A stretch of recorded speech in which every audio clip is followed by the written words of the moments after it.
Right. Hare Krishna. Please accept my obeisances. All glories to Srila Prabhupada.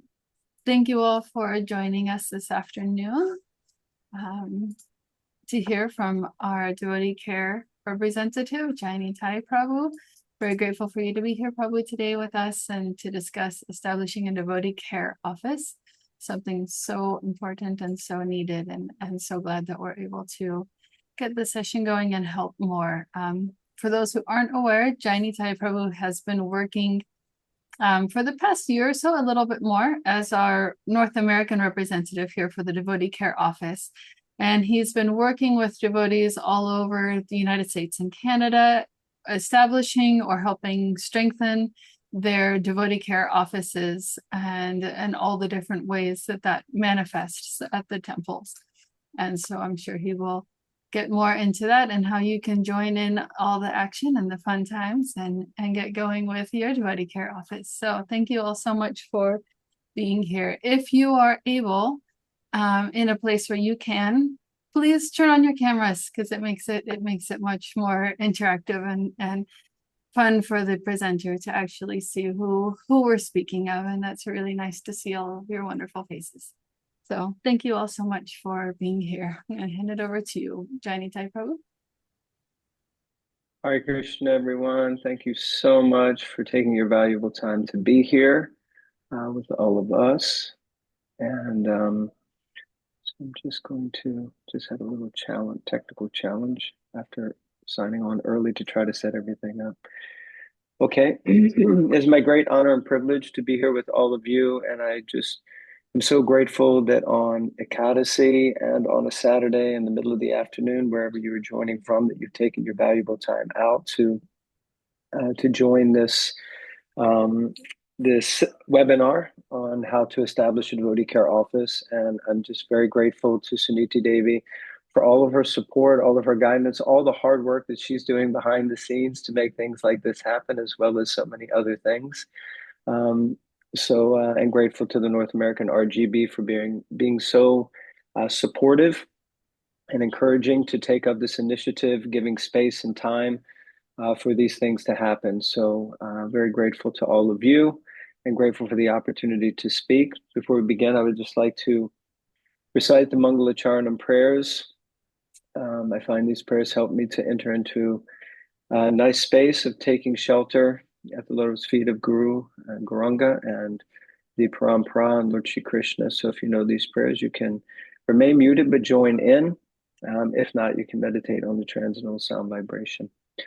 Om Gyanatimirandasya Gyananjana Shalakaya Chakshurumilitangena Tasmai Shri Guruve Namaha Shri Chaitanya Manobishtam Stapitam Gena Bhutale Swayam Rupa Kadamayam Dadati Swapadantikam Vandeham Shri Guru Shri Yuta Parakamalam Shri Guru Vaishnavamscha Shri Rupam Sagrajatam Sahagana Raghunathan Vitam Tam Sajivam Sadvaitam Savadutam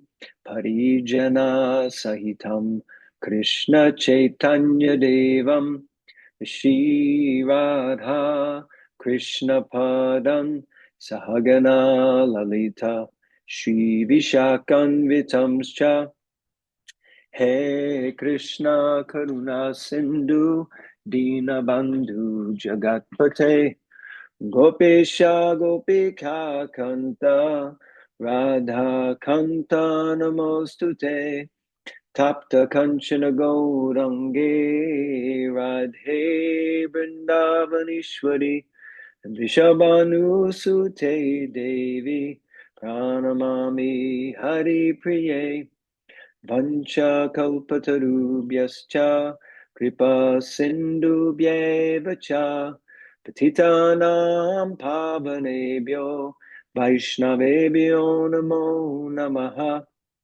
Shri Krishna Chaitanya Prabhu Nityananda Shri Advaita Gadadhara Shiva Zaddi Gaura Bhakta I know, Vrinda Guria. No. Hare Krishna Hare Krishna Krishna Krishna Hare Hare Hare Rama Hare Rama Rama Rama Hare Hare Jai Srila Prabhupada ki jai, Ananta Koti Vaishnava Vrinda ki jai, Gaur Bhakta Vrinda ki jai, Jai Nitai Gauda Premanandi, Hari Hari Bol. Jai Ram, Jai Ram, Jai Shri Ram, Hare Krishna. So I hope everyone had an amazing Ram Navami festival on Thursday, as some of you will probably be celebrating this weekend.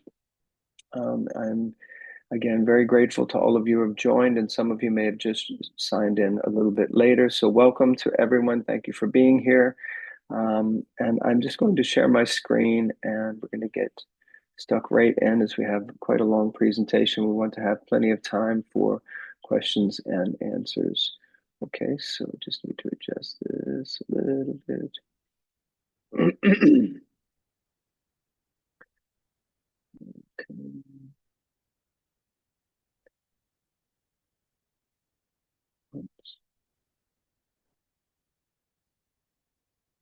Okay, that should be it. Okay, so hopefully you can see my screen.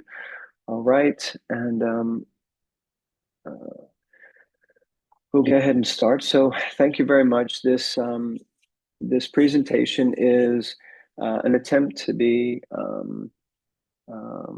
let's see, very practical, very pragmatic about starting a devotee care office.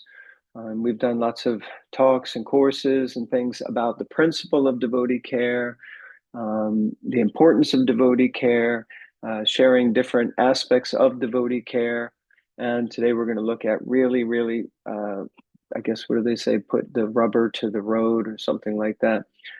So to try to actually make it really simple and clear how you can start a devotee care office. Before we begin, I would really like to take this moment to offer respects to Haridas Brahmachari, also known as Harvey Cohen, likely one of Srila Prabhupada's first disciples, one of the devotees who really made things possible for Srila Prabhupada to start at 26 Second Avenue. It was Harvey Cohen's place on the Bowery, number 94, the Bowery, where Srila Prabhupada stayed with David Allen. And then Harvey Cohen went to the West Coast before Mukunda and the others, but he connected with them there. And when Srila Prabhupada went to the West Coast, it was Harvey Cohen who was, according to Leelamrita, driving a Cadillac that picked Prabhupada up from the airport. And he was wearing a chauffeur's cap and jacket. And Prabhupada said, "Where's Harvey? I don't see him." And then they said, "He's driving." And he's like, "Oh, I didn't recognize him." But he was very instrumental in doing so much service, and he recently passed away a couple of days ago at the age of 93. And I just want to offer respects to him, as well as the other recently departed Srila Prabhupada disciples, of course, Bhadra Narayan Maharaj and Ekanath Prabhu, Ranjit Prabhu, and also His Holiness Mukunda Maharaj, who is in very poor health in Australia. So many of our founding members and devotees who have played such instrumental roles in the progress of Srila Prabhupada's mission and the mission of Sri Chaitanya Mahaprabhu, so we can offer respects. Really, this is the foundation of our devotee care initiative to somehow help such devotees. Now, I have an issue with my screen. When I share, I can't see everyone else. So I don't know why it's doing that, the latest, but I see someone is raising their hand. Okay, Tara is raising her hand. I'm just going to move this down. Yes, Tara, you had a question, and now I can't hear you. Can anyone else hear her? You're muted. Even when you unmute, we still can't hear you. Okay. All right, so we'll carry on. You can put something in the chat, and we'll try to have a look at it a little bit later. Okay, so an aspect of the theme of tonight is that we don't really need permission. We don't even need empowerment to show care, love, and respect to other devotees. It's something that we can just naturally do. We don't need to wait for someone to invite us. We don't need a formal documentation. We don't need a webinar. We just need to be devotees. And in that way, we can offer love and respect and show care to others at any point, at any time, all the time, anytime. So, like that, this is kind of an aspect of the theme we'll come back to in this meeting.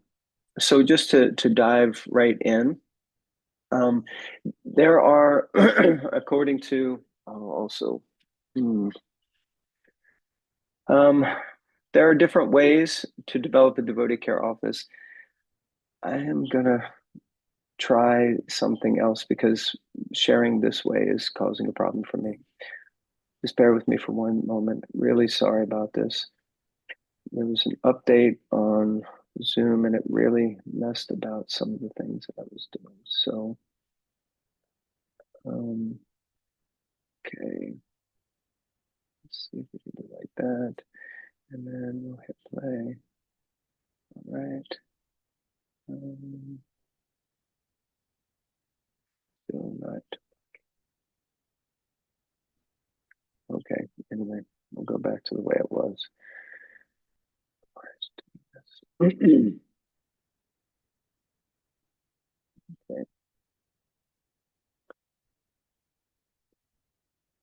There. Okay. Anyway, I think at this point you can see the screen. And I'll just lower it down a bit more so I can maybe see some of you. Okay.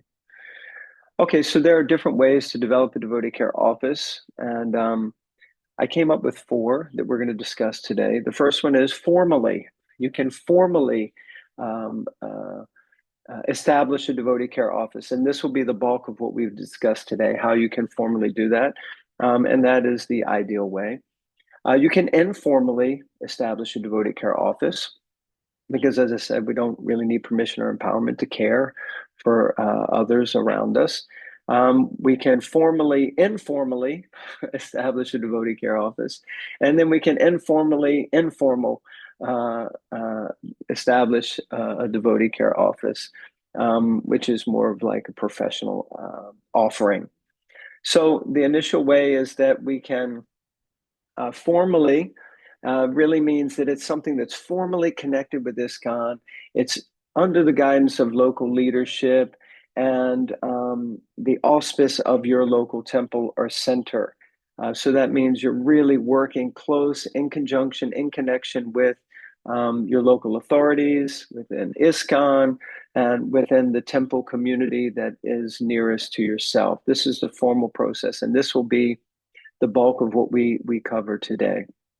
There is informal process, which means that without real formal connection or specific local leadership empowerment, that you can start to show care and do that in many different ways. And we'll discuss this also today. Then there's formally informal, which means that you may even formally set up a registered project or initiative, something that's registered legally under the government or in whatever way it's legal, becomes a proper business, registered business, and in order to show care, but not necessarily be connected formally to ISKCON or, again, local leadership. And then the last one is informally informal. And this means that you may be a professional in a field with recognized credentials, established as a person who can do professional activities in different ways, and that you begin to offer care to the devotee community, say at a discounted rate or for free. And you don't exactly call yourself a devotee care office, but you're serving in the devotee community with care. So these are some of the different ways that a sort of devotee care office or devotee care initiative could be established. So we'll start with an introduction to what is a devotee care office. We often refer to this as a DCO. At the Bhakti Center, when we started the devotee care office, they already had a community care team, so we just called it a community care office. So DCO could be a generic name, but it's also a good name because it really clarifies what it is that the office is meant to be doing. So, introduction to Devotee Care Office, or DCO. So, what is a DCO? It is basically meant to be an organized effort to encourage and inspire the implementation of devotee care in the relevant 12 areas and 12 recipients, as explained on the devotee care course, and according to the devotee care mandate given by the GBC. It's a dedicated office where there's a team of devotees who are specifically concerned about devotee care. Depending on the situation of a temple, devotee care office may take shape of a physical space, or it may remain a virtual office managed by a dedicated team. Most of my experiences are like that so far, that it's just a virtual office means there's a team of devotees, they get together online and discuss it, or there may be an actual physical office where devotees can come into and speak to the person who's responsible for devotee care. Now, most of you will be familiar with this topic of 12 areas and 12 recipients. We discovered this quite at length at previous webinars, but just to quickly cover, this is the idea of the spectrum of care. And this covers 12 areas of devotee care, which include spiritual life, health care, marriage, sex and relationships, child rearing, child care, education, career and employment, financial, housing, travel and immigration, consumer lifestyle, legal and civic, and mediation advice. And then there are 12 recipients of care, which is ladies and cows, Brahmins, children, youth, elderly, brahmacharis, grihastas, vanaprasthas, sannyasis, other temple residents, leaders, and senior devotees. So these 12 areas and 12 recipients, as we've mentioned many times before, they are not an exhaustive list, but it is certainly a very, very good place to start to give us a compass of the possibilities, avenues where care could be and needs to be offered. And if we look at this closely, we'll likely see or that we recognize these areas as areas of care for ourselves or potential areas of care for members in our community. And some areas or some recipients may not be relevant to us at all within our community, and that's perfectly fine. They may not be relevant now, they may become relevant in the future. So it's just a general compass or idea.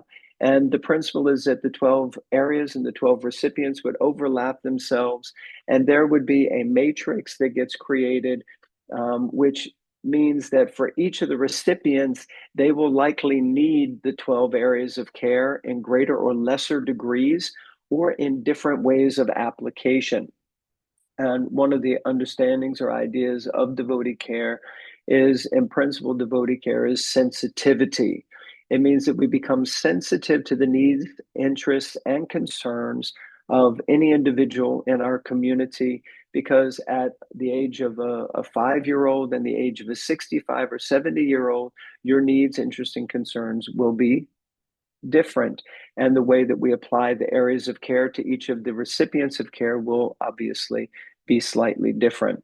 So this is something that is beneficial as a potential devotee care office representative, that you are aware of this spectrum of care so that things that might have been outside of your understanding kind of fall into the purview of what you would need to do. So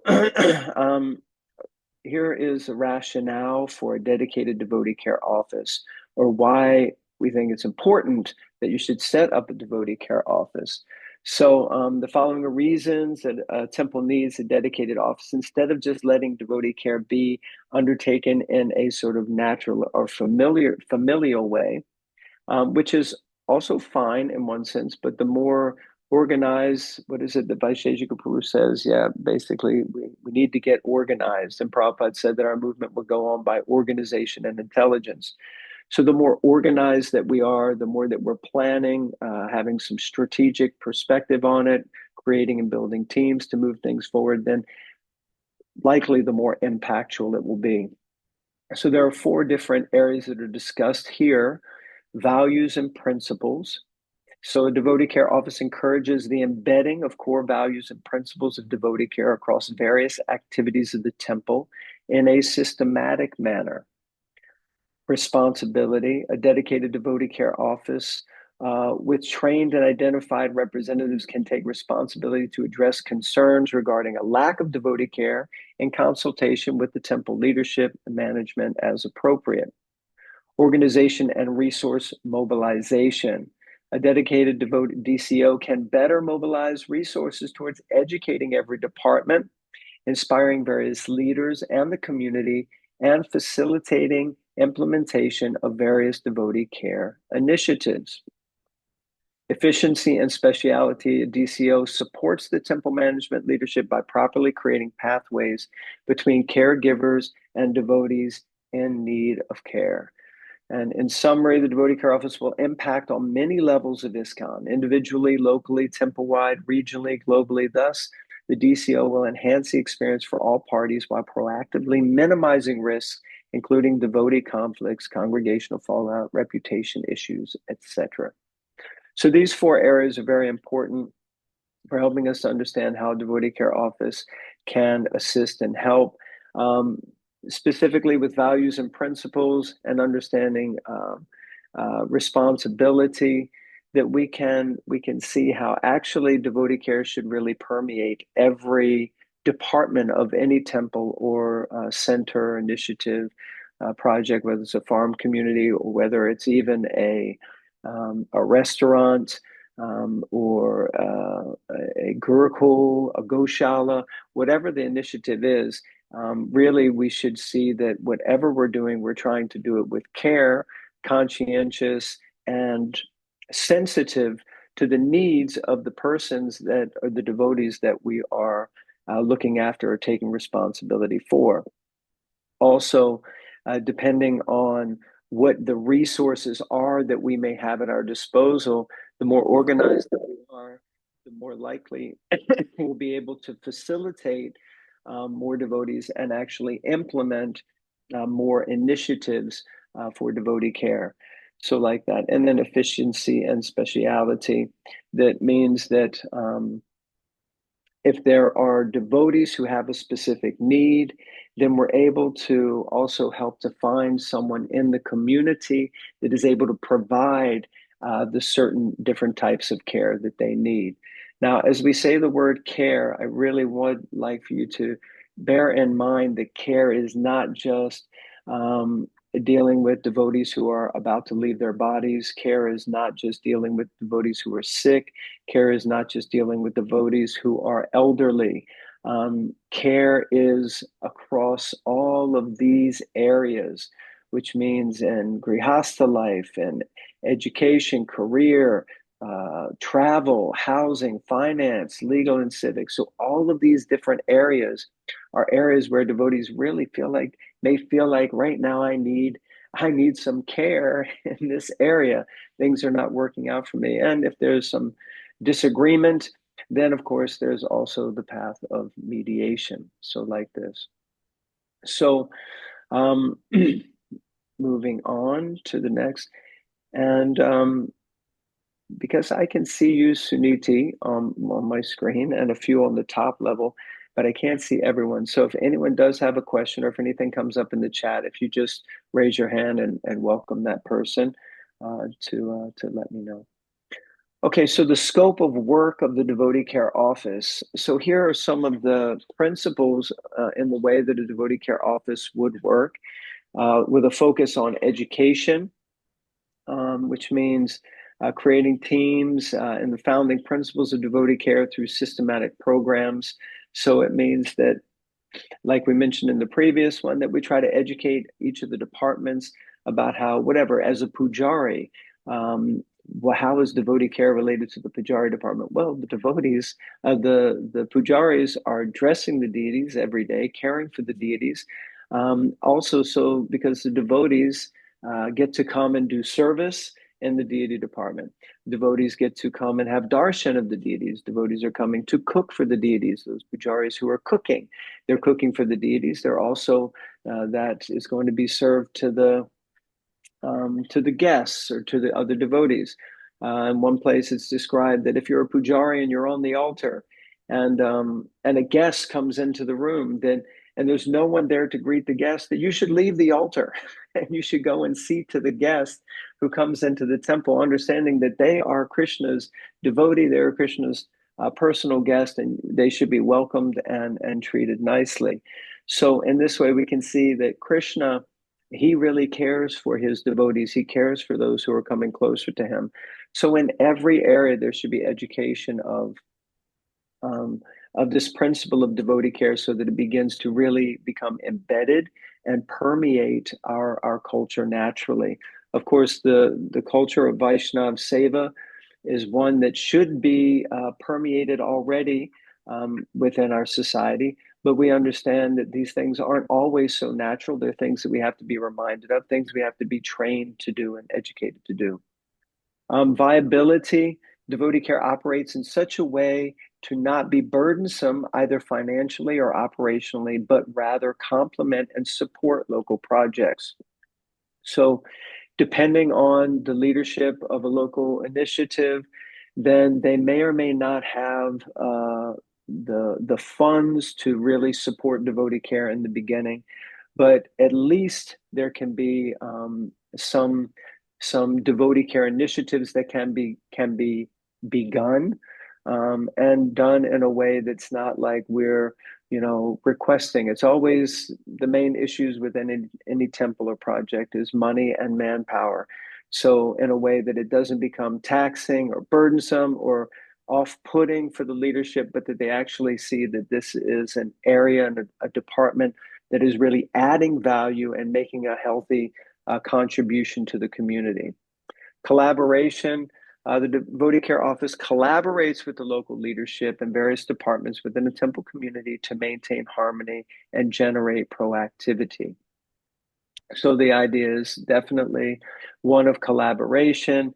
And also, generally, Devotee Care Office would remain somewhat neutral, not necessarily polarized in a way that's like we're in support of this or we're in support of that, but is an ear to hear the needs, interests, and concerns of either the staff or the volunteers or the general community.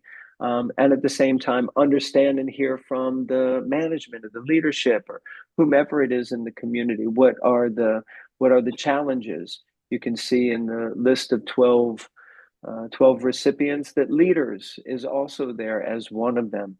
So this is all areas of care need to be understood. So it's a collaboration. And facilitation, Devotee Care Office should preferably not be engaged in direct project implementation. Rather, they should try to act as a facilitating agency in general. So this is one that often, I would say, gets debated upon. And the general tendency is that devotee care office, devotee care officers, devotee care reps, they're naturally caring people who want to be active, doing things. The challenge sometimes is that if we're busy always doing the caring, then there's no time to organize and help others to do the caring. When I first took up service as temple president, when I was in London, and I was very busy doing so many things, from washing the pots to cleaning the floors to organizing this and organizing that. And you start to experience some levels of burnout. And then someone reminded me that, quote unquote, captain of the ship is not meant to be down under the bow rowing the ship, because he's never going to see where you're going. There has to be someone in the front with the telescope saying let's go this way, let's head that way. So the Devotee Care Office is meant to be a guiding body and a facilitating body, and at the same time, of course, engaging in caring activity, but has to be very careful that it doesn't just become like completely consumed with one aspect of care when there are many other aspects that may get neglected or overlooked. Or one becomes so busy trying to do the activities that one isn't able to sensitively sit with, listen, and hear from other members of the community who may have a different type of need. So hopefully that makes some sense. If you do have any questions or thoughts on this, please do make a note. We will have time at the end for discussion. And then the last one is spirit of seva. Now, the Devotee Care Office imbibes the spirit of Vaishnav Seva, which is individual, spontaneous, and voluntary. So, this taken from a wonderful letter from Srila Prabhupada. And basically understanding that Vaishnav Seva, the principle of giving service to someone else, as we've already discussed, will be individual for each person. It also is something that cannot be forced. It has to really come to some extent, some level, spontaneously and voluntarily. So, like that, it's not something that we can force upon others. We can't force our care onto someone, and we can't really force others to care. But what we can do is each individual can choose for our own selves. We can choose that I want to try to show care, I want to give care, and I want to make an effort and attempt to care in whatever way that I can, or whatever way that I may be best suited. So this is kind of the spirit. Here are a little snapshot of areas of service for the Devotee Care Office and some potential key result areas that you could build and use in your Devotee Care Office, from education to organization, facilitation, collaboration, feedback collection, which is something that we just reinitiated here at the Bhakti Center, sending out messages and putting up a poster to ask community members, staff, whoever it is that's coming into the building or connected with the community for feedback, whatever it is. And I really like to share this little not anecdote exactly, but like that, this incident that happened many, many years ago with our leadership body in London. And one of our community members kind of sent in a letter, not really upset, but just trying to express some feedback that they have two young children, both who need to have their diapers changed at certain times. And none of the members of our leadership were at that time had children. There were married couples and there were brahmacharis and like that, but there weren't no one that was married or no one that had children. So she expressed that during big festivals or Sunday feasts, when she would come, that she always had to try to find some corner, some space where she could change the diapers of her child a little bit out of the way. And then she just said, is it possible that you could get one of those diaper changing tables that you mount in the bathroom? And we were all kind of like, wow, we never thought of that. But there's no surprise. We never would have thought of that because we didn't have a child. We weren't dealing with that matter. So the point is that when we ask our community to give feedback, sometimes they will give feedback. Sometimes they may give feedback that's not so nice, like, will you guys ever clean the bathrooms around here? They might give some feedback that, why is the food always so spicy? Maybe they'll give the feedback of like, can 12 people not play Wampers in the temple room during the Gaur Arti Kirtan? They may give feedback that you think is like not nice, or whatever it might be, or it could be even worse than that. Or they might actually say, we really love it, we're so happy when we come here, and we love the family atmosphere, so many things. So but just to be open to receiving feedback, that could be something that the Devotee Care Office would take care of in a neutral way and be able to convey, maybe sometimes even deal with some of the matters. Devotee satisfaction assessments.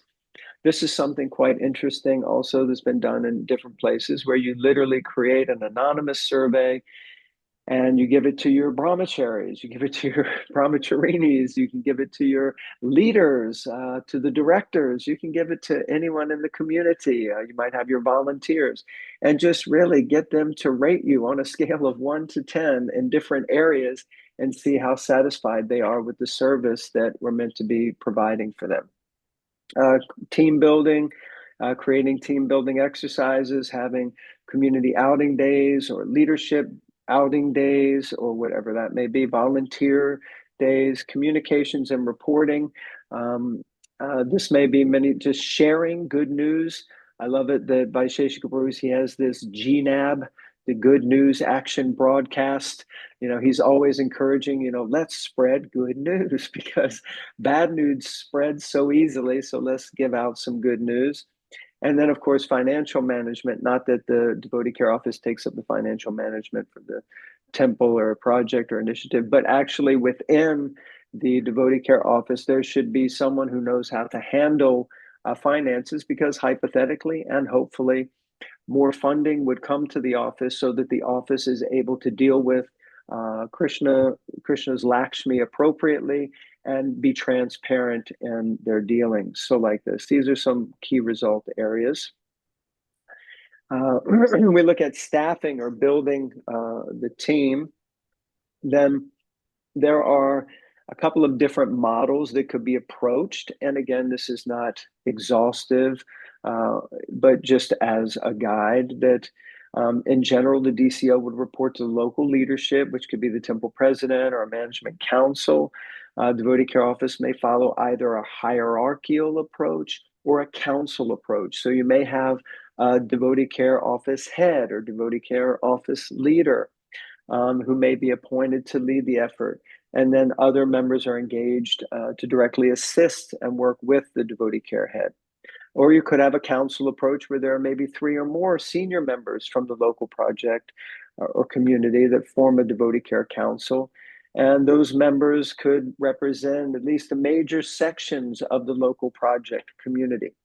At one point, we also started to do this and we were looking at having a council, a care council that represented the youth, represented like mothers, so with children, represented elderly or senior people, represented donors, represented the volunteers, and tried to represent ladies, brahmacharis. So across our community that we had a representation.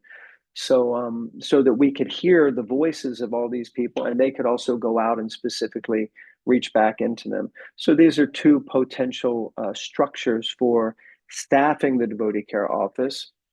Some inputs maybe on team building when you're trying to grow the team as a hierarchical approach or a council approach. There should be at least one key facilitator in the team who has some managerial qualities, as well as temple management should have faith and trust in this person's abilities to carry out the initiatives. The challenge is not always do things line up. A good manager is not necessarily always a great caregiver, and good caregivers aren't always the best managers. So you need to have someone who does have some of these managerial qualities to oversee things. And there should also be a designated secretary who can manage agendas, minutes, and general DCO coordination.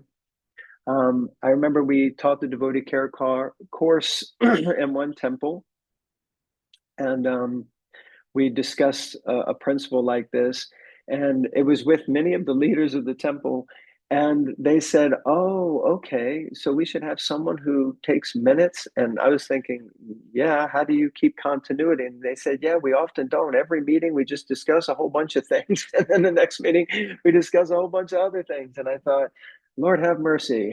There is definitely a God. How is this place continuing to function? But that's the way some places work or don't work so well. But so the idea is that, yeah, there has to be someone who keeps that continuity.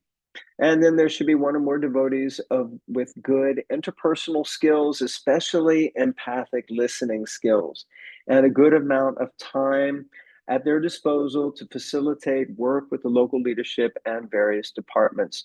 So you need people who have these kind of natural good interpersonal caregiving skills, especially the ability to empathically listen and hear without prejudice, without judgment, and just be a neutral person, and that they do have some time. So these are potential ways to build the team. The idea would be that there's some strategic planning once you build the team for to launch and let your community know that this area exists. So the scope of the DCO is large, therefore it's recommended that a needs assessment be undertaken to identify the priority areas of focus within the local project or community. So you would do this is kind of like an organizational scan. Some people call it I often call it like an inventory. So like that. So as required, the objective. Okay, sounds like there's a need of a young child there in our audience. So, as required, the objective needs assessment survey can be completed with a qualitative assessment in which a specific group may be interviewed for deeper insights. So it means just to look into the community and see what really are our most important needs. Before this, and we'll discuss this a little bit later, but I recommend that there's also an inventory done of what are the things that we're already doing in our temple, in our center, in our community, which are already giving care in different areas and to different recipients.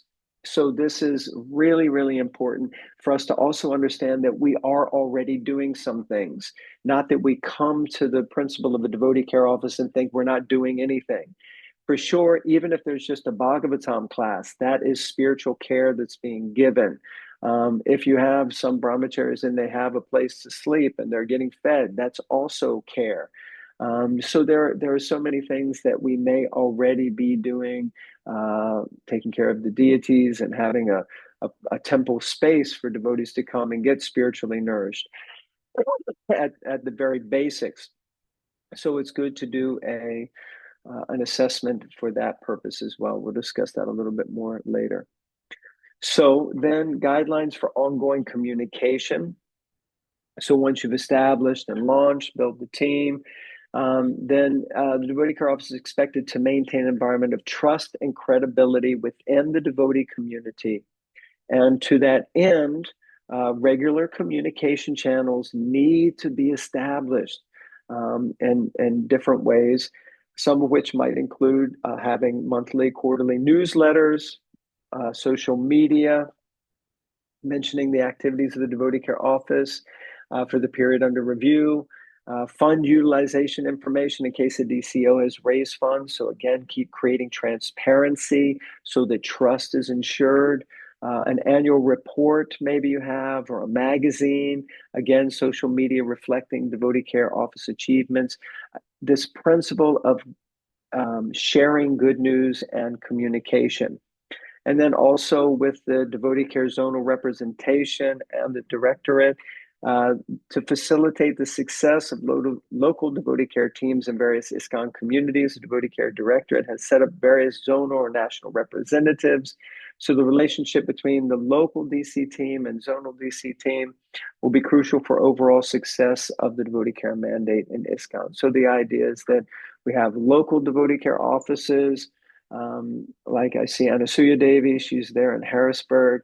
So we have like a local Harrisburg chapter, but then we might have a Zone 2 leadership who looks at the whole of Zone 2, how is Zone 2 doing? And then, of course, you'll have a national North American devotee care office that's trying to communicate. So this would be a hierarchical structure that could be in place to help to ensure that the devotee care mandate is continually being successful. So now you might be thinking, okay, great, God, there's a lot of stuff. Where did it all come from? Well, all of this has come from a guideline document for implementation of the Devotee Care Office. And that document exists, and all of you can have access to it. You may have already had access to it. You may have downloaded it or been sent it and thought, oh, that's great. And then it got filed away because, as we know, data is flowing so fast from every direction these days that it's hard to keep up with everything. So I just wanted to go through just a few parts of this wonderful document, which if you don't already have it, and we'll also, I'll share it. Suniti Devi already has it, and we can send it out to all of the participants on this course today. But this is the link, and probably I could copy this link and put it in the chat. But it's there on our website under resources on the North American DevoteeCare.com website under resources. So you can download this, and all of the information that I just shared with you, all of it is there. So everything that you need just to give you some guidance. No one's saying that you have to do it like that, but we're just trying to help in whatever way we can to make it simple to set up a department. And also, and if you're not a person who's going to set up the Devotee Care Office, let's say you're the president or the vice president or the leader or general manager, or you're the chair of the council, whatever it is, to be clear and aware that there could be a structure for this, and how formally, remember, this is the formal establishment of a devotee care office, that formally this is the way it can be done, so that we could actually begin to really put an emphasis on assisting and caring for our devotees. So these are the 7 steps that I would say to formally starting a devotee care office. And I encourage you now, you can take a little snapshot of this on your screen, do a screenshot or something like that. And we can also share these slides with everyone after. So the 7 steps, first one is get empowered. Discuss with your local leader if you want to set up a devotee care office, or if you are the local leader, then try to find someone or empower someone in your community whom you feel would be a natural devotee care office leader, someone who's you just recognize they often have concern for the well-being and benefit of others. So get empowered, discuss with the local leaders, then get some training. I'm very fortunate and blessed, and I see some of our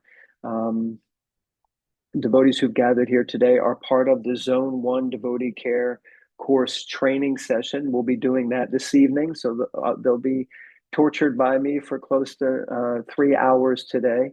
So we're on day 4 or week 4 of a 6-week online training course, doing the devotee care course across Zone 1. And I really cannot express my gratitude and appreciation to the leadership of Zone 1, how they just really opened up their whole zone to the Devotee Care Initiative and the response and receptivity.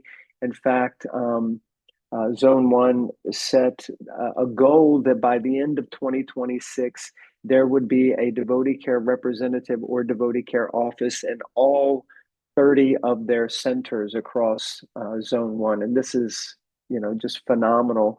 So really want to express my gratitude to all of them and the devotees from that group who've decided to come for this course. So the devotee care course, use the guideline document. Also, another thing that we can share with you, we haven't put it up on the website yet. I need to make that happen, is we also have service description documents for a zonal devotee care rep, for a local devotee care officer leader, devotee care office leader, a devotee care officer, a devotee care secretary. So all of these things, we have some service descriptions that are available. So you can look at those just to educate yourself and get trained up and keep doing training. Another thing you'll find in the guideline document is that we should always be trying to continue to educate and grow ourselves in different ways to improve our listening skills, to improve our capacity for understanding whatever it is, maybe mediation or different ways that we can interact and deal with devotees, or different opportunities that exist out there. Then step 3 is you want to empower others. So you need to build your team and share the knowledge. So start to grow the team. 4 is to use the compass that you've been given. So from this knowledge with your team members, you can look at the 12 areas and the 12 recipients, the spectrum of care, and use that compass to help to create clarity and guidance. This will help to narrow the focus of by understanding the field. So you'll see how big the field is and just say, yeah, but these are really the only 4 or 5 areas we can focus in, or 3 areas. And I always encourage that you narrow it down to like 2 or 3, because the more focused, Krishna says in the Bhagavad Gita, Ekeha, that we should be single focused, not bahushaka, not many branched. If you become too many branched, then it will be ineffective, but to really harness in and focus on a few areas that you can become excellent in. Then do an inventory, organizational scan of what areas are the main areas of need. And I know I've been with devotees before where they're like, we need help in all the areas. Yeah, okay, that's fine. But you're never going to be effective to try to act in all the areas. You need to just choose 1, 2, maximum 3 areas or 3 recipients to focus on, trying to make a difference and make some impact in those areas.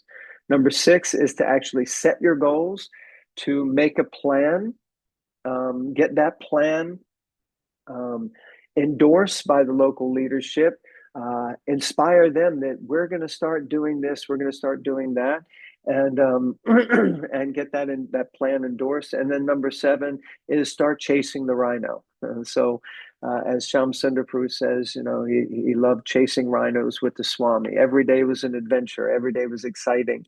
So he was always looking to try to see Krishna, and we worked the plan. And in that way, we also try to have fun and please Krishna. Susukam kartam avyayam, devotional service is meant to be joyfully performed. So when we perform our devotional service in this way, we work the plan, we please devotees, we serve the devotees, and we also then report how the plan is going. So remember, we spoke earlier about different types of communication. Share that communication with the community. Share that communication with the temple leadership. Let people know what you're doing, how you're doing. Even if things aren't working, it's okay. You need to share that and see, are there other ways, other things that we can try? Why didn't it work? Let's not be afraid to make mistakes. Krishna says in Bhagavad Gita that every endeavor is covered by some fault. So there's always going to be mistakes. Just let us acknowledge the mistake, let us acknowledge that didn't work, and then we can pick up and figure out how we can try again. So like that. So these are the 7 steps to formally starting the Devotee Care Office. So again, this was the formal process for establishing a Devotee Care Office. That means it's clearly connected with ISKCON local leadership under the guidance and auspice of your temple or center's leadership. And the 4 ways we mentioned earlier were formally, informally, formally informal, and informally informal. So we're going to look at the other 3 now, and then we will conclude. Yeah, are we okay to move ahead? Were there many questions or about what we've discussed so far about the formal process? Okay, so I think we'll just carry on. Okay. Excuse me. So informally, again, all right. Informally means without formal connection or specific local leadership empowerment that you can start to show care. So there are some different ideas here of and what this means. So what it doesn't mean is that we're trying to encourage people to do stuff against the local leadership or to create an idea that like in spite of the local leadership. But at the same time, it is just a blatant fact that not all leaders are necessarily inspired as a priority for there to be devotee care. I have heard some statements that are quite discouraging when you think, yeah, devotee care is so important. And some people are like, what the heck is all this devotee care stuff anyway?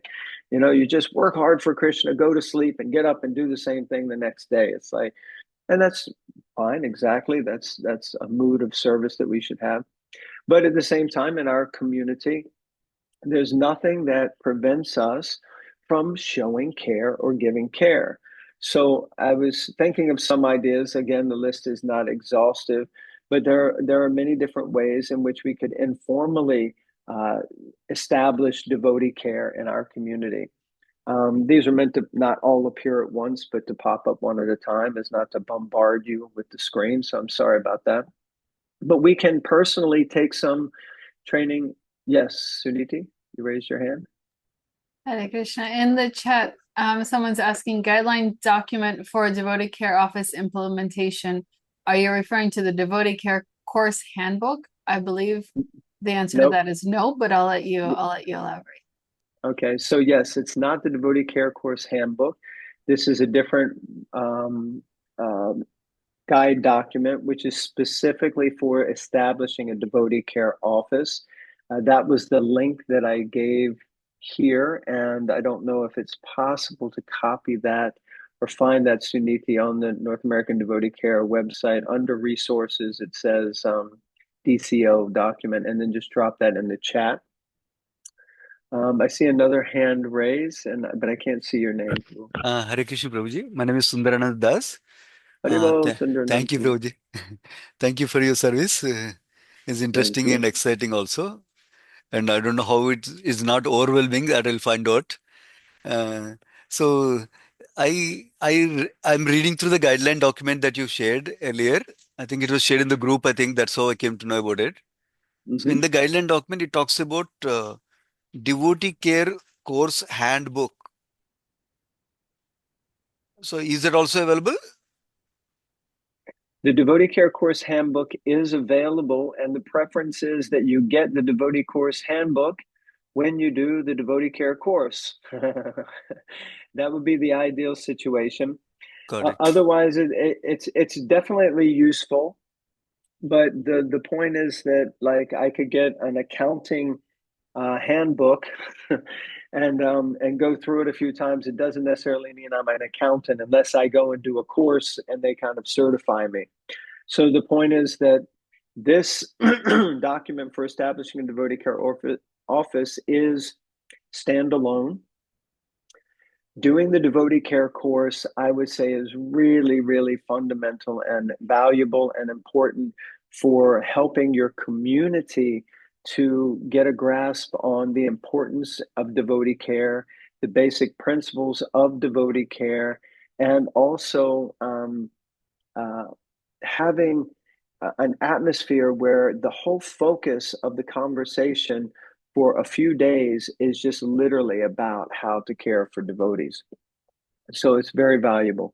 So the Devotee Care Course Handbook is definitely available, but our preference is that you get that when we do a Devotee Care course. And where are you based, Sundaranand Prabhu?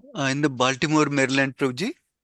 Oh, you're in Baltimore. Yes, Okay, Prabhuji. beautiful. Yes, lovely Sundaranand Prabhu. I was there recently, not so long ago. Also, I'm from Maryland originally, so you would be like one of my home temples, but I haven't managed to make it back there of late so much. But I would love to come to Baltimore and do a course with you and see if we can manage to do something, get a little community gathering there. So please be in touch with me, and we'd be happy to sort that out. Sure, Thank Prabhuji. you, Sundar Thank Anantapur. you. So these are some of the informal ways you can become a chaplain. We have here in New York, we have a few devotees who are actually qualified chaplains. We have advertised out to our community that if you ever need someone just to talk to who's a neutral person, you can get in touch with them. And they're very expert at just being people to talk to. They also are trained and know how to deal with people who are sort of moving towards the end of life, or people who are sick and not so well, people who have depression, different things like this. They may not be trained psychiatric professionals, but they definitely are trained to know how to interact and deal with people. One that I love is just wishing devotees happy birthday. This, you would be surprised the impact this has. I have a god brother in India. He met me one time at an ISKCON Leadership Sangha in Mayapur, and he asked for my birthday, and I'm like, I don't really give my birthday out to many people, and he said, and a friend of his said, no, just give him your birthday. He does this thing, just play along with him. I was like, okay. So I gave him mine. I gave him my wife's. I think he even asked for our anniversary. That was probably about 15 years ago at least. And never, ever has he failed to send me a birthday wish on my birthday, her birthday. And because of the, and that's every year, anniversary. And you just feel like, God, there's at least one person out there in the world that remembers me. So, it's incredible just wishing people a happy birthday. Just and you don't have to be empowered by the local authorities to wish people a happy birthday. You don't have to have a certificate. You don't even have to do the devotee care course, for God's sakes. You just need to be like willing to like be a nice person, as I put at the bottom. You can create a prayer list. That's something I did some years ago also. And um, people kept saying, "Oh, Prabhuji, please pray for me. Please pray for me." And I was like, "Yes, yes, yes. I'll try. I'm too busy praying for myself to pray for you, but I'll try." And then one senior devotee said, "No, if people ask you to pray for them, then you should pray for them, and that will be good for you and good for them." And I thought, "Oh my God, not going to make." So I thought, let me make a list. And then I make a list. And then whenever I'm in front of the deities, I do deity darshan. Then I started to, initially, I would take a picture of the deities and I would pray for these persons. And then I would send a picture to the whole list. And I would say, I'm offering prayers for you. And I was really shocked, overly overwhelmed by the impact, the positive impact that that had for others, and then the reciprocal impact that that had for me. And devotees sometimes would literally, they would leave me messages crying, like, just, I'm so grateful that you're praying for me. This is the impact of the most simple things can have on the hearts of others to help them to feel welcomed and wanted and loved. So like that, we can reach out to those in need just by a phone call. We can start a meal train. We can call or visit those who are sick or in hospital. We can contact one of the things first thing that we did, we created devotee care packages with a letter, and we'll send a picture or a card or something to new mothers, to new members of the community, if they've come from another community elsewhere and moved and shifted into the community. To those who are just getting married or just got married, when people are starting big junctions in their life, to just let them know that we're recognizing this is a massive step for them. Practice empathic listening and basically just be a nice person. So all of these things are there as informal ways that we can start devotee care initiatives.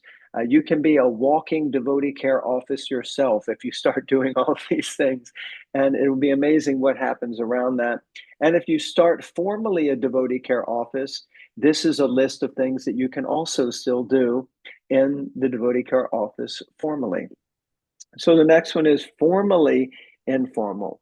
And that means that you could set up a registered project or initiative with local government that is a care giving initiative, but it again might not necessarily be formally connected with ISKCON.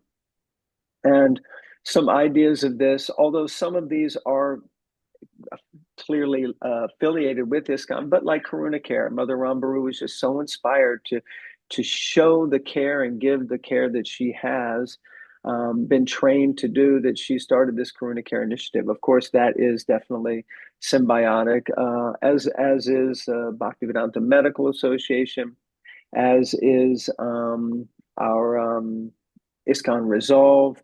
But these are initiatives that kind of started like that.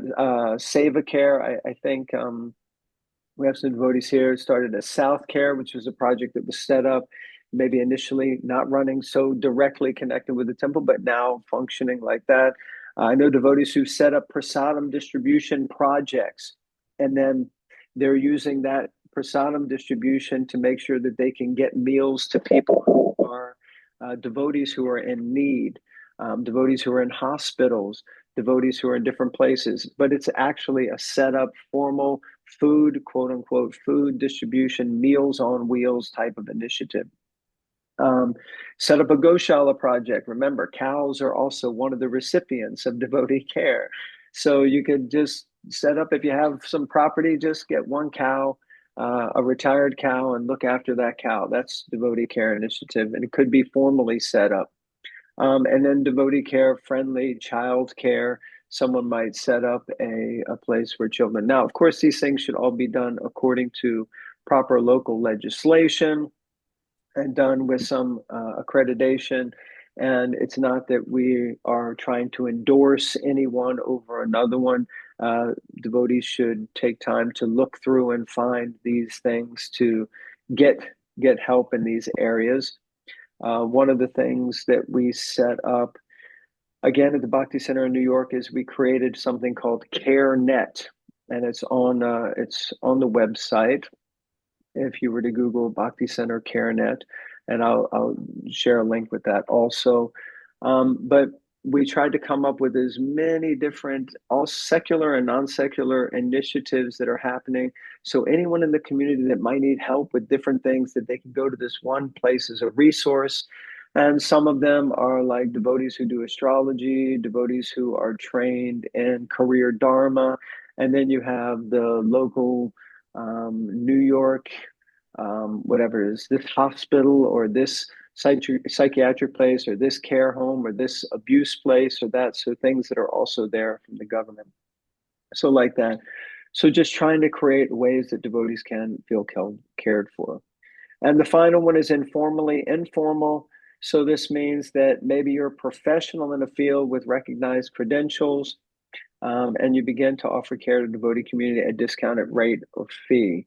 So I've shared often many times that there's one devotee in London affiliated with the Manor, and he has many dental practices, 5, 6, 7 dental practices, and then he just came forward and offered free dental care to all of Srila Prabhupada's disciples and all of the brahmacharis and brahmacharinis in the temple. So in that way, they're doing immense care. They're not affiliated direct. They're not going to sign over their dental practice to ISKCON.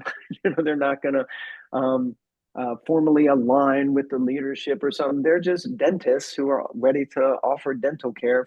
But it makes a huge difference. There are people also who are in the psychiatric field, professional counselors who are doing that, devotees who are financial advisors, who are willing to give financial advice, basic financial advice. One thing we found a lot of times, certain devotees, they're just not so adept or equipped to deal with certain things like that. So they just need some basic guidance.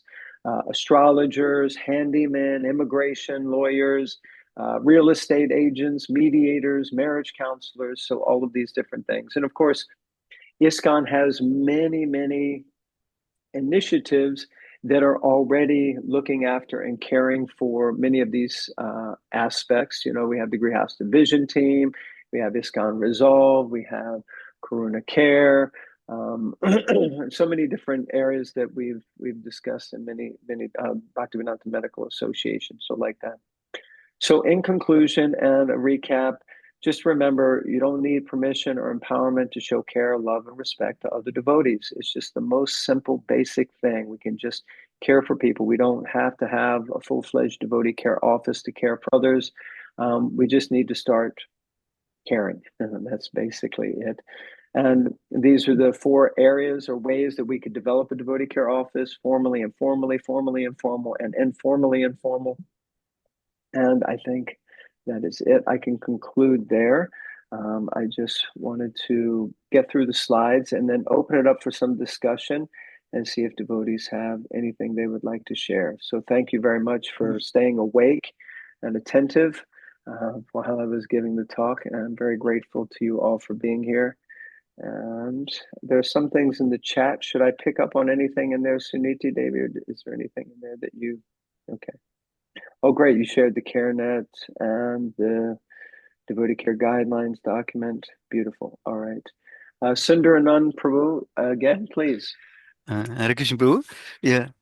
Whenever I thought about this devotee care topic, I'm overwhelmed with thinking so many different aspects are there to care for devotees. So, like you shared, one of the aspects you shared in the course is do an assessment kind of thing and then figure out what is the scope for you to do it. Is that the main way how you start the devotee care so that it's not overwhelming and then we burn out and come out of it? Yes, perfect. Thank you for summarizing that, Sundaranand Prabhu. And that's exactly correct. That some people are, let's say, painfully aware of how much there is to do in the area of devotee care. And because of that, it's almost what is it? Paralysis by analysis. You know, we see there's so much to do that I can't do anything. I don't even know where to begin. Or they try to do everything and they just become overwhelmed, and then they themselves become a care case. You know, it's like someone has to look after them.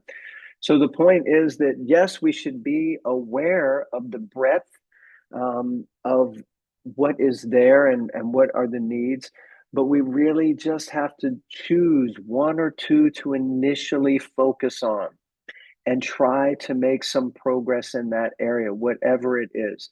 I know in different courses I've done with different communities of late, a lot of the communities are grihastas. So immediately their primary cares go to how to assist the grihasta community, new married couples, working on marriage, people having children, how to look after the children, thinking ahead, like how will we support? Now we have like 1, 2, 3-year-olds, but in 5 years, they're going to be like 6, 7, 8, 9-year-olds. And what are we going to do with those children? So let's start thinking ahead. So these are the kind of things that are there. But we can also see that we may have elderly people. Some of the communities really have many senior Prabhupada disciples, senior devotees who are connected with their communities, and it really is the need of the hour for them. How can we look after these senior devotees? So we have to decide what is our need. And if we spread ourselves too thin, we most likely will be ineffective, unfortunately. So yes, so to prevent burnout, and there's always devotees who are like, no, no, no, I think we can do this. We can do that too. Let's do this as well. And you just have to be like, whoa, hold on, slow down, and let's just choose one or two and be effective in that area. And then once we've made some progress, then we can move to the next area. Thank you, Sundar. I was just going to keep talking until you gave me that love Oh, heart, Prabhu. oh, Thank you. thank you so much, Feeling the love Roji. right there. I didn't mean to I do that, but thank you, Roji. I'm glad that was Krishna's sign from you. Jamshid Prabhu, is that correct? Hare Krishna, yes, this is correct. Can you hear Hare me? Krishna. I can indeed. Lovely to hear you, Prabhu. Where are you calling from? I'm calling from Toronto and representing Russian-speaking community center. Okay, beautiful. Привет. Здравствуйте. Как дела? Well, thank you very much for all this information. The question that I have may not be directly related to the topic, but I think it's indirectly related, let's say. What would be your, I don't know, recommendation or thoughts in situations when, let's say, devotee care goals or like priorities, they would become in a sort of conflict with some other yatras priorities or plans. To be more specific, let's say devotee care versus preaching or outreach. And to be more specific, selecting the place, let's say, where to conduct our weekly programs. For example, we have option of doing it in the temple, which seem to be very far away for everybody, which makes it uncomfortable or more difficult for devotees, for practicing devotees to come. But at the same time, it's the center of the city and potentially could be a good place to use in terms of following the outreach goal, let's say. And I don't expect any specific answers, but just was wondering, in general, in such situations, like what would your recommendation be? Yeah, beautiful. Thank you. And this Thank is, you. excuse me. Thank you, Jamshid. This is not an unusual question, which is why I kind of gave the four ways that you could do things, which is formally, or it sounds like this might be a space for more of an informal way that we try to focus on doing the few things that we can do or looking after our specific branch of the community. Maybe in this situation, if I understood correctly, then it sounds like location could be a challenge, or there's a conflict of purpose around choosing a specific location. And then, so maybe it just means that whatever the community that's there for them, the location that's closer to a specific place, maybe somehow you need to just make sure that that's the place where we can get together and we do things. And if there's a decision made to do something somewhere else for a different purpose, then, just to be in communication, that we're not trying to be in dissension against anyone, but we just have to look after this aspect of our community because this will make this more effective here. So I'm, very much in favor of good communication, staying in communication and trying not to, drive wedges or barriers into anything. But sometimes there may have to be decisions made that to care for a certain community, it's over here and not necessarily over there. There is, for sure, in our society, a very strong thrust towards preaching or outreach, making new devotees. And in fact, the entire devotee care initiative within ISKCON was born out of a conversation at a GBC meeting with the strategic planning team, where they were breaking up the strategic planning team into different groups to focus on things. And the first one that everyone said was preaching. We have to preach. We need more preaching. We need to make more devotees. And then someone in the room raised their hand and said, don't you think it's time we start trying to take care of the devotees we already have? And then there was a whole conversation that ensued, and it became very real that actually we do need, as an institution, as a society, to start to look at that. And Prabhupada identified that many, many, many moons ago when he wrote the famous Boiling the Milk letter. And he said, we have enough devotees. It's time to boil the milk. And he said, one moon is worth millions or thousands of stars. So it means one really good, strong devotee is worth thousands of devotees who theoretically are not so strong. Now, the point is that we don't give up preaching. But in the devotee care course, we also discuss about that sometimes there is an inordinate emphasis given to making new devotees, which is fine. I'm certainly not against that in any way, shape, or form. But what we don't want to create is just a conveyor belt of new devotees coming in. And then once they're around for a year and a half, once they get their name, they get their beads, they get their Brahmin thread, then they just become part of the woodwork and we more or less forget about them. And, or they get old and, so there's a whole bunch of stuff that can happen around that if we're not paying attention to the whole life cycle. We can't just focus. And Prabhupada also addressed this on the, what was it? The chicken, that we're worried about the end that gives give the results. We want the eggs, but we don't want to feed the other end of the chicken. So the farmer decided, I'll cut off the head of the chicken so I don't have to feed it, and hopefully I'll still keep getting the eggs. But that half a hen philosophy. That's it. Thank you. So that's not our approach. So like that. I don't know if that helps, but the point is that don't be surprised, as Prabhupada said, don't be surprised who goes, be surprised who stays. Don't be surprised that there will be different priorities, different opinions, different perspectives on an area of focus. But if you are leading or looking after a specific area of your community, then you have to also look after them. So you may need to be able to express that honestly. I hope that makes some sense, Jamshid. Devi Devapru, Hare Krishna, a strong proponent of our devotee care initiative, such a wonderful supporter. And actually, Devi Devapru himself has personally done so much to look after and care for the late Haridas Prabhu, Harvey Cohen, in his passing. Where did Devi Deva go? Did he just disappear? Oh, there he is. I see, Devi Deva. Yes, Prabhu. Sorry, Prabhu.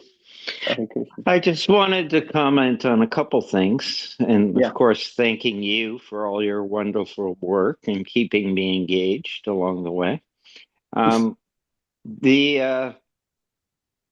The idea of the 12 areas of care doesn't mean you have to do all 12.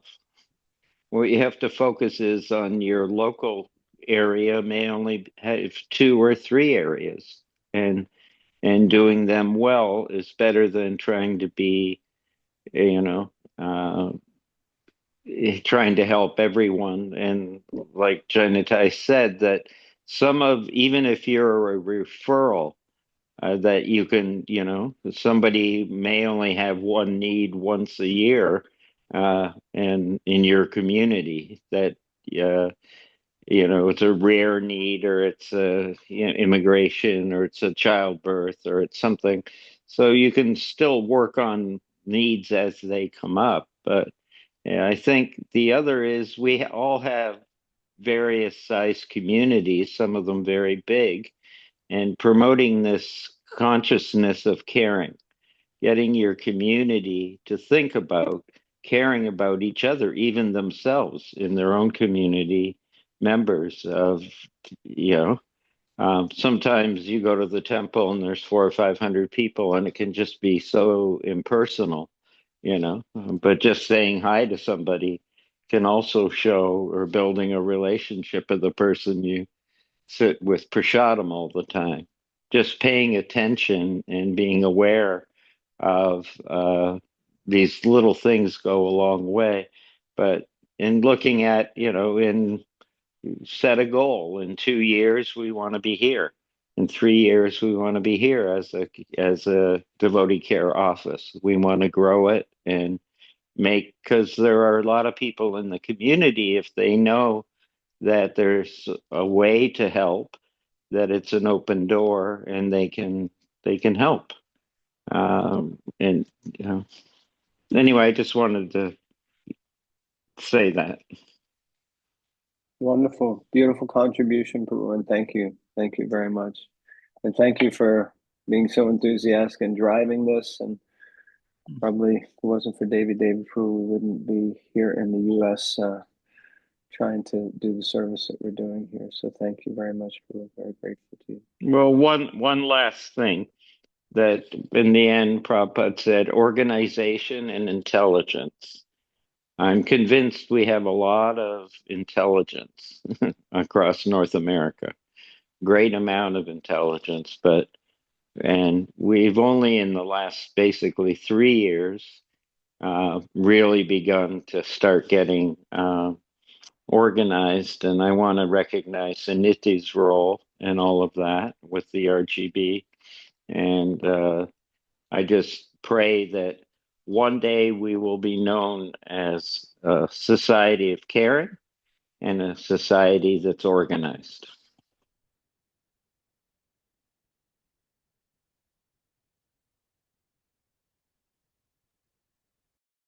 Thank you. Thank you, Prabhu. So we have a few more minutes. If anyone else, there was a question, I did answer it. Sundar Nanpru mentioned is the first step to try to attend the devotee care course. And I would say that's a good first step. And so happy to try to be of service. I also appreciate that when Suniti shared the CareNet thing, that she also shared the disclaimer, which is that, you know, it's not that your institution or the Bhakti Center is endorsing all of these. They're just giving a list, and you have to, you know, yourself check it out. Radha Ranjan Prabhu, Hare Krishna. Where are you dialing in from, Prabhu? Hare Krishna Prabhuji, Dandavat Pranam. I'm from Sacramento, California. Okay, great. Sacramento, Cowabunga. How are you, Prabhu? I'm blessed to be part of this discussion, and I did attend devotee care. We had a fortune, Radha Gopinath Swami and Damodar and Radha Gopinath, right? Yeah, they came here, and I was fortunate to participate in the devotee care. And the first reaction or first feedback I have him was, this course should be mandatory to every ISKCON devotee. That is because it is so wonderful, and is in general, when we say Vaishnava or devotee, Prabhupada many times say that Vaishnava is paradukha dukhi. He is not distressed for himself, but he is unhappy when others are unhappy, and it's natural tendency that Vaishnava always cares for everyone. And that's the teaching, that's the society we grow. So this is a very nice initiative, putting it formally particularly. And I was thinking about this devotee care when you were describing about informal, formal.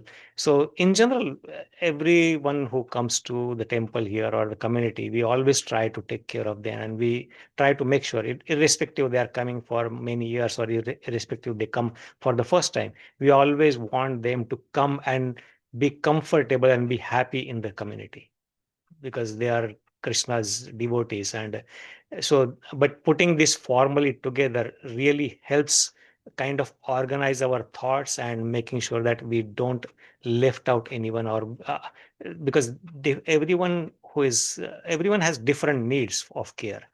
And the way it is described, the different areas of care as well as the different needs, different people who need care, was very nicely organized. So thank you so much for putting all this together. Thank you, Radharanjan Prabhu. I didn't put it all together. There's another team. I'm just trying to repeat what the previous acharyas have done and said. Radharanjan Prabhu, does Sacramento have a formal devotee care office set up? No, we don't. We are thinking right now. We are still kind of, I would say, building community. We just have our facility kind of ready, constructed, and we started our formal programs in our own facility, temple, last month only in February. So we are growing right now, and informally we do many things what you just described, but they are very disorganized, and we just try to help everyone. But we are thinking of putting a DCO together formally, and then we'll see how it goes. But this will be really nice guide for us to prepare ourselves. Beautiful. Yeah.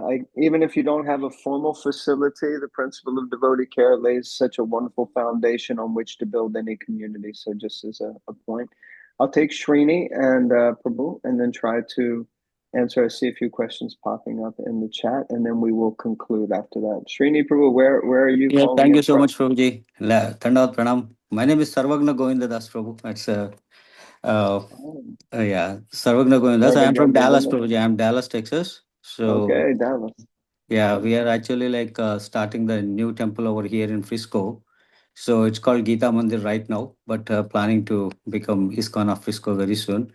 So thank you so much putting everything together, Roja. I just want to appreciate all that work what you have put in there. So and also like a few of things like we started already. Like last this year we have kept a department which is called devotee. I mean it's a donor care devotee care department. So it's like a combination of donor care. So we just didn't say devotee care, but we said donor care because we are in the starting of the temple. But yeah, we just had some like what you said, like birthdays, marriage days. So we are trying to collect all the information and trying to send some gifts to them. And then like I saw it like a lot of things like when happens through the New Vrindavan temple, like we generally regularly receive all the messages, emails, and they call us and then they wish. So it's a great thing like what they do. So thank you so much, Prabhu. We really love this. And when you are in US, I think like maybe we can plan something over here too in Frisco, Texas, Prabhuji. Prabhu, I'm in the US. I've been here for 2 years, so don't Okay. wait any longer. Okay. Anytime you are coming to Dallas, please tell us. Emma Garanga Prabhu knows me, and you can Oh, okay. communicate with it. And Perfect. definitely, we're happy to come. I would say next to our focus on bringing in new people is the next big focus is how to look after our donors. So, which is good because exactly as you said, this is great to have donor care, but we should expand that principle not just to those that we quote unquote expect to get something in return from, and that can be an unfortunate thing that we really give great emphasis to those we're expecting to get something from or hoping to get something from, which may be in a certain mode, but to actually just extend that care to every member of our community, whether they're like a 5-year-old child who just had a birthday, or whether it's like a 65-year-old lady who hasn't given a penny in 30 years, Yeah. whatever it is that we're just giving love, just giving No, love. absolutely. As you said, like all that whatever you put in there, Prabhuji, like I felt like they are really really good. Like I think like it will take a good amount of time to implement those. For sure, like we are like trying to see like do something like financial services also. Like one of our devotee was a financial service, so we are planning to give a free financial service like maybe in couple of months. We are planning that. So, but like you kept everything in one place, Prabhu. So definitely, I would like to implement those and then like get some more knowledge from you. Like I'll connect with Yamagarang Prabhu and take it from there. Thank you so much, Prabhu. I just Beautiful. want to Thank appreciate you. that. Sarvagyan Govinda, I think you said, right? Sarvagna Govinda Das. Sarvagyan Govinda. Okay. Thank you. Mitravinda Devi, give me 1 second. I'll come to you. I just want to look in the chat. Who are the right participants for devotee care course? Good question. We often say the caregivers and caring administrators. So it's good to have leaders from the community, from the temple, from the center present, and also those in the community who will be natural caregivers. Also, how long is a devotee care course? I think you mentioned something about 6 weeks. Devotee care course is actually meant to be 4 full days, means 4 6-hour days in one weekend, or it can be done over several weeks.